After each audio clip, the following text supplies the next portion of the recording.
हरे कृष्णा दोस्तों, तो आदि पुरुष रिलीज हो गई है और शायद ही कोई ऐसा व्यक्ति है जो खाली बैठ के उसको गरिया नहीं रहा होगा।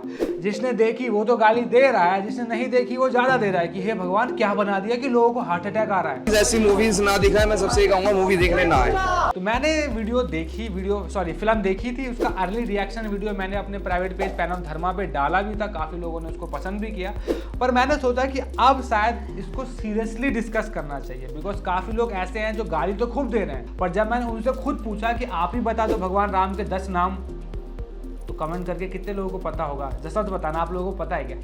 Good question, you are a good question. तो मोस्टली हिंदूज स्टिल वो रामायण जानने के लिए रामायण शास्त्र पे निर्भर नहीं है, वो अभी भी डायरेक्टर पे निर्भर है और ओल्ड रामानंद सागर जी वाली रामायण पे निर्भर है। तो ये कोई अच्छी बात तो नहीं है। तो आज की इस वीडियो में 3 पॉइंट डिस्कस करने वाला हूँ। डोंट वरी, एक्सपोज नहीं करूंगा कि किसी को गाली दे रहा हूँ। अब सीरियस टॉपिक पे बात करेंगे कि भाई गलती कहाँ हुई। और दूसरा पॉइंट मैं ये डिस्कस करना चाहता हूँ कि रामानंद सागर की रामायण और आदि पुरुष वाली रामायण कितना करीब है रियल रामायण के। और थर्ड पॉइंट, हमारा क्या नजरिया या दृष्टिकोण होना चाहिए शास्त्रों के प्रति, अदरवाइज हम भी फ्यूचर में ऐसी गलती करने वाले हैं। तो चैनल को सब्सक्राइब करना ये आपकी जिम्मेदारी है। अगर मेरा कंटेंट आपको अच्छा लग जाता है तो आप मुझे पूरा भरोसा है, सब्सक्राइब करेंगे, शेयर करेंगे, स्टेटस पे लगाएंगे। पर उससे पहले प्रॉमिस कीजिए कि ये वीडियो पूरा देखेंगे, बिकॉज इन्फॉर्मेशन बहुत सारी होने वाली है। हरे कृष्णा। तो सबसे पहले अगर हम बात करें मनोज मुंतशिर की और ओम रावत जी की कि इन्होंने जो ये फिल्म बनाई है, इनकी सबसे बड़ी गलती हुई कहाँ? पहला ये क्लिप देखिए। तो ये 300 रामायण जिस देश में लिखी गई है, उस देश में अगर 301वां पॉइंट ऑफ व्यू भी किसी का आ गया तो वो पॉइंट ऑफ व्यू स्वागत के योग्य है। अब आप इस क्लिप में देख सकते हैं कि जब इनसे पूछा गया कि आपने रामायण ऐसी क्यों लिखी, तो उन्होंने बोला कि मार्केट में ऑलरेडी 300 प्रकार की है, 301 मैंने बना दी, क्या गलत किया? यही तो गलत किया ना, कि आपको लगता है कि रामायण कोई भी लिख सकता है। जैसे कि एक देवदत्त पटनायक है, मतलब वो दानव राक्षस जैसा ही है, वो रावण का भेजा हुआ एजेंट ही है। वो अपनी रामायण में लिखता है कि राम थोड़े बोरिंग है, रावण थोड़ा फ्लैम्बॉयंट विलन है। तो होता क्या है कि जब आप कहते हो ना कि हमने भी एक लिख दी, तो ऐसे कई और भी हैं जो गंदा भी लिख रहे हैं, तो हम आपको किस कैटेगरी में समझेंगे? और दूसरी बात, हमने भी लिख दी के मतलब क्या है? आप ये कह रहे हो कि मैं तुलसीदास वाल्मीकि जी के लेवल का हो गया हूँ। वाल्मीकि जी ने जब रामायण लिखी थी तो उन्होंने काफ़ी साल तपस्या करी है, फिर ब्रह्मा जी की उनको कृपा मिली और ब्रह्मा जी ने बोला कि आप रामायण लिखिए। उसी तरीके से तुलसीदास ने भी पूरा ऑलमोस्ट जीवन ही राम को दे दिया। उसके बाद उनको कृपा मिली और हनुमान जी के दर्शन हुए, फिर उन्होंने तुलसीदास जी ने रामायण लिखी। तो इन सब ने तो जीवन दिया ना भगवान को। आपने तो बॉलीवुड को जीवन दिया हुआ है, आप तो बॉलीवुड का लालन पोषण कर रहे हैं और आप कह रहे हैं कि मैं भी लिख सकता हूँ। ऑफकोर्स आप लिख सकते हैं, हिंदू धर्म में सबको लिबर्टी दी गई है, वो कुछ भी लिख सकते हैं, यही तो दिक्कत है हमारी। और आपने जो लिख के दिया वो पूरी दुनिया देख रही है। चली ना, अभी तो और चलेगी। तो सबसे पहले इनका जो बेसिक फाउंडेशन था कि इनको लगता था कि कोई भी लिख सकता है, ऐरा गैरा हम भी लिख देते हैं, तो ये अपने आप को वाल्मीकि समझ बैठे। दूसरी इनकी सबसे बड़ी गलती थी ये, भगवान श्री राम अवतार थे, लेकिन ये श्री राम स्वयं नहीं जानते थे। भगवान श्री राम ने अपना पूरा जीवन मानव मूल्यों पे जिया है। उन्होंने कभी कोई चमत्कार नहीं दिखाया। उनकी सारी शक्तियां अर्जित की हुई थी जो उन्होंने कमाई है, जैसे कि मैं और आप भी कमा सकते हैं। भगवान राम भगवान विष्णु के अवतार हैं, ये बहुत लेटर स्टेज पे उनके अंदर ये बात आई होगी। With all due respect to you bro, ऐसा नहीं है। भगवान जब जन्म लेते हैं ना तो वो पूर्ण होते हैं, वो उनकी चॉइस है कि वो अपनी शक्तियों का प्रदर्शन करे या ना करे। दिक्कत क्या है कि हम ना कभी भक्ति प्रैक्टिस नहीं करते, हम इंटेलेक्चुअली बस पढ़ते हैं, हाँ भाई, और समझने का प्रयास करते हैं। पर आप जरा खुद सोचिए, थोड़ा सा सीरियस होते हैं और समझने का प्रयास कीजिए। और भगवान राम संसार में आते हैं तो आप क्या सोचोगे कि यार जिसका करोड़ों साल से लाखों साल से मैं इंतजार कर रहा हूँ, जब वो मेरे सामने आ गया तो मेरे पास कुछ होना चाहिए ना, कुछ तो होना चाहिए। सबरी के पास तो कुछ नहीं था, तो उसने क्या कहा कि रोड साफ कर दूंगी और बेर होंगे तो बेर खिला दूंगी। उसी तरीके से ऐसे कई साधु थे जो ये सोचते हैं कि भगवान आएंगे तो क्या है मेरे पास, जो सबसे अच्छा है मेरे पास, मेरा धन दौलत विद्या नॉलेज सिद्धि जो भी सब आपका। जब झूठे बेर खा सकते हैं तो ये भी ले सकते हैं, तो उन्होंने स्वीकार लिया। और उसी से युद्ध लड़ लिया। पर दैट डजंट मीन कि उनके पास शक्तियाँ नहीं है, वो तो कब भूल ही गए वो भगवान है। ये मिस इन्फॉर्मेशन मत फैलाइए। शक्तियों का बखान नहीं करना चाहते, दैट डजंट मीन कि वो भगवान ही नहीं है। जो व्यक्ति भगवान शंकर का धनुष तोड़ सकता है, पैर से अहिल्या को पत्थर से इंसान बना सकता है, तो ये दो मेजर मिस्टेक थी राइटर्स की, मेकर्स की, कि ना रामायण को समझते थे। उन्होंने रामायण बस लिख दी क्योंकि कोई भी लिख सकता है उनको लग रहा है, और दूसरा उनको पता ही नहीं कि राम कौन है। वो राम की भी बहुत नैरो डेफिनेशन लिख के रामायण लिखने चले। अब बात करते हैं कि एग्जैक्टली रामानंद सागर और आदि पुरुष में कौन ज़्यादा वास्तविक रामायण के समीप पहुंच पाया। तो देखो, कई लोग मुझसे बोलते हैं कि आप रामायण पढ़ते हैं, हमें बताइए कौन सी पढ़ें। तो देखो, यूजली मैं गीता प्रेस की भी रामायण पढ़ता हूँ, और ये भी हमारे स्कॉन में रामायण आती है, जो कि वाल्मीकि रामायण से प्रेरित है और उसी के आधार पर लिखी गई है, वही है। तो आप चाहे तो ये पढ़ सकते हैं, इसका लिंक डिस्क्रिप्शन में डाल दूंगा, आप लीजिए। हो, स्टार्ट करते हैं। तो सबसे पहले भगवान राम के बारे में बात करते हैं कि भगवान राम के रूप का वर्णन, कि वो कैसे दिखते थे, कहाँ पर है। आपको पता है तो कमेंट में बताना कि मुझे पता था, वरना मुझे बोला थैंक यू, आपकी वजह से पता चल गया। तो सबसे पहले भगवान राम के रूप का वर्णन हनुमान जी करते हैं। किसको करते हैं? माता सीता को। कहाँ पे? पुष्प वाटिका, अशोक वाटिका लंका में। हनुमान जी कहते हैं, हे वेदही, वेदही माता सीता का नाम है, राम की आंखें कमल के समान हैं, उनके कंधे चौड़े हैं, भुजाएं बलशाली हैं और गर्दन शंख के आकार वाली है, उनके नेत्र ताम्रवणी हैं और उनका स्वर नगाड़े की ध्वनि के समान गंभीर है। मतलब भगवान की वॉइस थोड़ा हैवी है। उनका सीना, उनकी कलाई, उनकी मुट्ठी, ये 3 स्थल विस्तृत एवं दृढ़ है। उनकी छाती, उनकी नाभि का कोर और उदार, ये तीनों उन्नत हैं। मतलब बहुत परफेक्ट शरीर है। उनके नेत्र, नाक, हथेलियां और पैरों के तलवे, ये तीनों स्थल लाल वर्ण के हैं। उनका स्वर गंभीर है, भगवान थोड़े गंभीर तरीके से बात करते हैं। नाभि गहरी है। देखो, नाभि गहरी है, इसका मतलब है कि वो अपना अपर पार्ट ओपन रखते थे। जब पहली बार हनुमान जी मिलते हैं ना राम जी से, किष्किंधा कांड में आता है, तो हनुमान जी उनसे पूछते हैं कि तुम शरीर से तो क्षत्रिय लग रहे हो, पर तुम्हारी वेशभूषा तो साधु वाली है। और आदि पुरुष में देखो क्या दिखाया वेशभूषा, ये कहाँ से साधु वाली लग रही है। उनकी गर्दन तथा उदार पर त्वचा 3 मोड़ है। मतलब जो गर्दन है, जो यहाँ पर जब हम उठते हैं तो अक्सर रेखाएं आती हैं, तो वो भी 3 रेखाएं बनती है। इतना डिटेल तरीके से भगवान राम को हनुमान जी देखते हैं। अगर आप भी मंदिर जाते हो तो भगवान के जो डीटीज हैं, विग्रह यानी मूर्तियाँ हैं, आप रोज, क्योंकि हर दिन भगवान नए कपड़े पहनते हैं, तो क्या आप भी इतने डिटेल में देखते हो कि आज भगवान ने लाल धोती पहनी, उस पर कमर बाजू ये था, ये फ्लावर था, पायल ये सी थी। ऐसे देखना चाहिए जैसे भगवान हनुमान जी ने राम जी को देखा। और ये 4 प्रकार के चाल से चलते हैं। मतलब भगवान राम इवन वॉक कैसे करते हैं, ये तक भगवान हनुमान जी बड़े ध्यान से देखते हैं। तो बताते हैं, सिंह के समान चलते हैं, शेर की तरीके से भी कई बार चलते हैं, वाग्र के समान भी चलते हैं, हाथी के समान भी चलते हैं और वृषभ के समान भी चलते हैं। तो भगवान राम को हनुमान जी माता सीता को इतने सुंदर तरीके से एक्सप्लेन कर रहे हैं, और ये भी बता रहे हैं कि उनके भाई लक्ष्मण भी उतने ही सुंदर हैं, परंतु लक्ष्मण का जो रंग है वो सुनहरा वर्ण का है, और वही भगवान राम का जो वर्ण है वो नील वर्ण है। तो लक्ष्मण जी भी उतने ही सुंदर है, उतने अट्रैक्टिव हैं, बट वो सुनहरे दिखते हैं और भगवान राम हल्के से ब्लूइश दिखते हैं। चलिए अब बात करते हैं हनुमान जी के बारे में। आपको पता है राम जी की खूबसूरती के बारे में हनुमान ने वर्णन किया है, तो हनुमान जी की खूबसूरती या उनके गुणों के बारे में किसने वर्णन किया होगा? गैस करो। तो जब पहली बार हनुमान जी से मिलते हैं राम जी, तो लक्ष्मण को राम जी बताते हैं कि ये कौन है। तो किष्किंधा कांड में इसके बारे में वर्णन आता है, मैं पढ़ देता हूँ आपके लिए। देखो, मेरी तो रामायण हो रही है, मैंने तो 2 कांड पढ़ लिए, इसीलिए एंजॉय में हूँ, खुश हूँ, आनंद में हूँ। आप लोग आदि पुरुष देख के जो डिप्रेस हो, परेशान हो, खुश रहने का एकमात्र सहारा रामायण।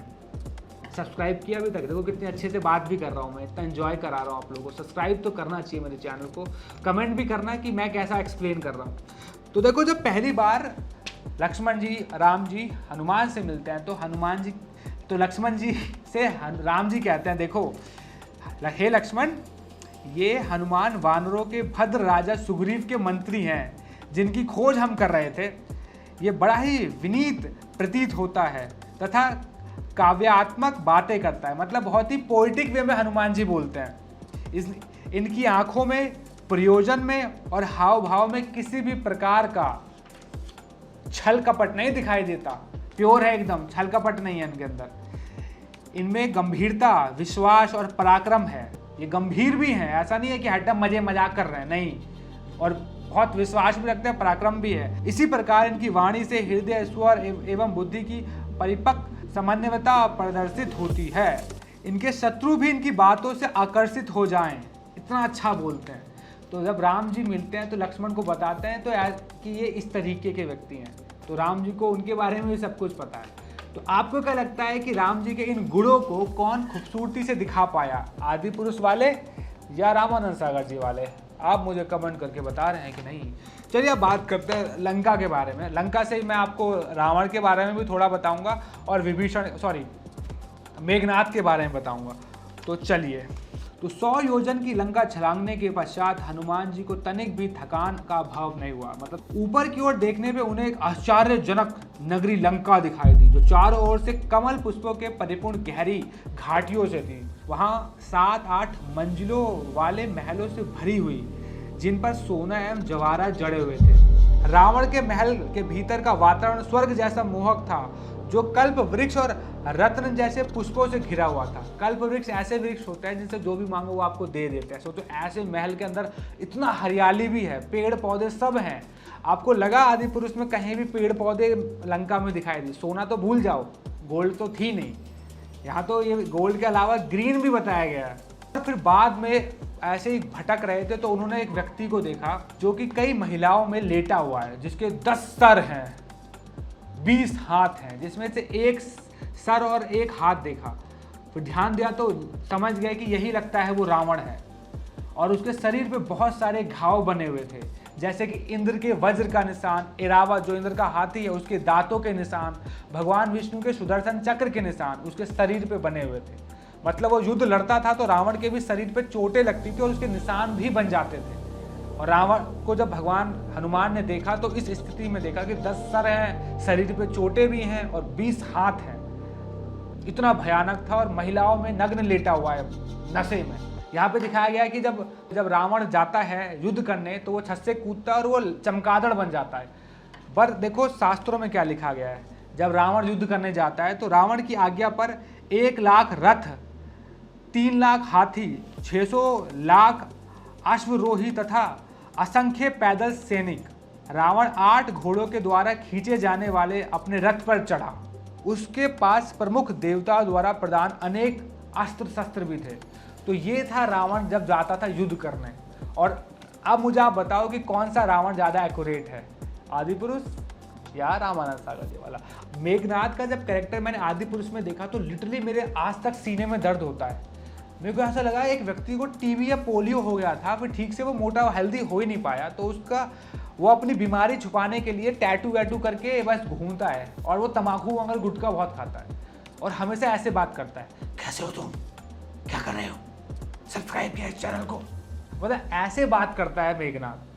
पर फिर मैंने मेघनाद के बारे में थोड़ा पढ़ा, बहुत डिटेल में मेघनाद के हर एक चीज़ के वर्णन नहीं है, बट पता चलता है कि मेघनाद का जब जन्म हुआ था तो जब वो रोता था तो ऐसा लगता था कि आकाश से थंडरबोल्ट, मतलब बिजली बादल गरज रहे हैं, इस तरीके से रोता था, इतना हैवी वॉइस था उसका। इसलिए उसका नाम मेघनाथ रखा, जो मेघों में बिजलियों के समान गरजता है, वैसी वॉइस है उसकी।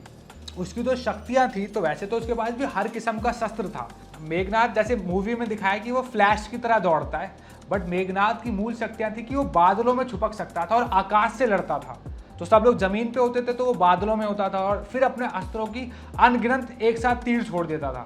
ऑफ कोर्स उसकी भाषा तो गुस्सेल वाली है क्योंकि उसने दुनिया जीती है और वो अपने बाप का बदला लेने भी आया है, तो वो तमीज़ से तो बात करेगा नहीं। बट जिस तरीके से मूवी में दिखाया है कि वो एक साइको ज़्यादा लगता है बजाय एक योद्धा के। और मैंने इसी रामायण में पढ़ा है, जब मेघनाथ लड़ रहे थे तो उनके कवच के बारे में और रामायण की सेना के बारे में वर्णित आता है। उन्होंने जो कवच पहना है वो सुनहरा है, चमक रहा है, इसलिए कई बार रात में जब युद्ध होता था तो रावण की सेना के कवच चमकते थे। और यहाँ पे दिखाया गया है कि वो लेदर ब्लैक कपड़े पहने हुए हैं। तो ऑलमोस्ट हर एक डिटेल शास्त्रों में है जो बिल्कुल भी आदि पुरुष वालों ने नोटिस नहीं करी। वो पता नहीं कौन सी रामायण लिख रहे थे। जो रामायण है उससे कितनी हटकर है ये फिल्म? 1 इंच नहीं, 1 सेंटीमीटर नहीं, 1 मिलीमीटर नहीं। तो अब तक मैंने 2 पॉइंट आपको क्लियर कर दिए। पहला था कि मेकर्स के माइंडसेट ही वीक था। दूसरा, उन्होंने शास्त्रों से कितना डिफरेंट वर्जन, कितना डिफरेंट टेक लिया है। और थर्ड इंपॉर्टेंट पॉइंट जिसको मैं कंक्लूड करना चाहूँगा कि इससे ये होता क्यों है। हम लोग हॉलीवुड का कंटेंट बहुत कंज्यूम करते हैं। हम Marvel, DC comics, Harry Potter, Lord of the rings and so many movies देखते हैं। तो होता क्या है कि दिमाग में वही घूम रहा है। तो आदि पुरुष वालों के दिमाग में ये था कि हमें रामायण बनानी है हॉलीवुड की तरीके से। तो एक तरीके से उनका जो भारतीय संस्कृति को भारतीय दृष्टिकोण से प्रेजेंट नहीं करना था, उनको वेस्टर्न दृष्टिकोण से प्रेजेंट करना था। जिस वजह से जो रामायण की खूबसूरती है, रामायण की खूबसूरती उसकी सादगी, सरलता और उसकी अच्छी वाणी में है, उन्होंने वो लॉस्ट कर दी। आपको साफ पकड़ में आता है कि अरे ये सीन यहाँ से कॉपी है, यहाँ से कॉपी है, बिकॉज उनको हॉलीवुड के हिसाब से रामायण बनानी थी। भारतीय संस्कृति या रामायण के हिसाब से रामायण नहीं बनाते थे। रामानंद सागर जी ने भी ऐसा नहीं था कि 100% एक्यूरेट रामायण बनाई है। उन्होंने भी बहुत जगह क्रिएटिव लिबर्टी ली है, बट उनका दृष्टिकोण हमेशा रामायण को भारतीय दृष्टिकोण से प्रेजेंट करना ही था, वेस्टर्न नहीं। जिस वजह से उनकी खूबसूरती से दिख पाती है, वहीं इन लोगों की नहीं दिख पाती। बट आप लोग समझिए, आप लोग भी कंटेंट वेस्टर्न बहुत हम कंज्यूम करते हैं, इसलिए एवरेज हिंदू बहुत अच्छी हिंदी भी नहीं बोलता, बिकॉज वो सुनता ही नहीं है। तो अगर आप चाहते हैं अपने भारतीय संस्कृति को बचाना, then you have only one option, you have to study these scriptures. मैं खुद इंग्लिश में बोल रहा हूँ, बताओ। अगर आपको शास्त्र पढ़ना है तो आपको रामायण पढ़नी पड़ेगी, वैदिक शास्त्रों को उठाना पड़ेगा, बिकॉज यहीं पर आपको भारतीय भाषा मिलेगी, साहित्य मिलेगा, दृष्टिकोण मिलेगा। अदरवाइज कल को हम भी अगर किसी बड़े प्लेटफॉर्म पे रामायण के ऊपर बात करते हैं तो हो सकता है, बिकॉज हमें इंडियन दृष्टिकोण पता ही नहीं है, तो हम वेस्टर्न तरीके से गलतियां करें और यही सब दिखाएं जो आदि पुरुष में दिखाया गया है। हमारे चैनल पूरा प्रयास करते हैं आपको वैदिक शास्त्रों से जोड़ने का, तो आपका प्रयास है कि हमारे वीडियोज़ को ज़्यादा से ज़्यादा लोगों तक पहुँचाएँ और हमारी सहायता करें और अपने धर्म के लिए भी इस तरीके से मदद करें। आप हमें फाइनेंशियली सपोर्ट भी कर सकते हैं, डोनेट करके। आपका डोनेशन मिलता है तो हम शॉर्ट फिल्म्स और म्यूज़िक वीडियोज़ बना पाते हैं। जल्दी सनातनी 2 म्यूज़िक वीडियो आने वाला है, तो प्लीज़ आप हमें सपोर्ट कीजिए। Thank you so much. जय श्री राम। शिक्षार्थकम्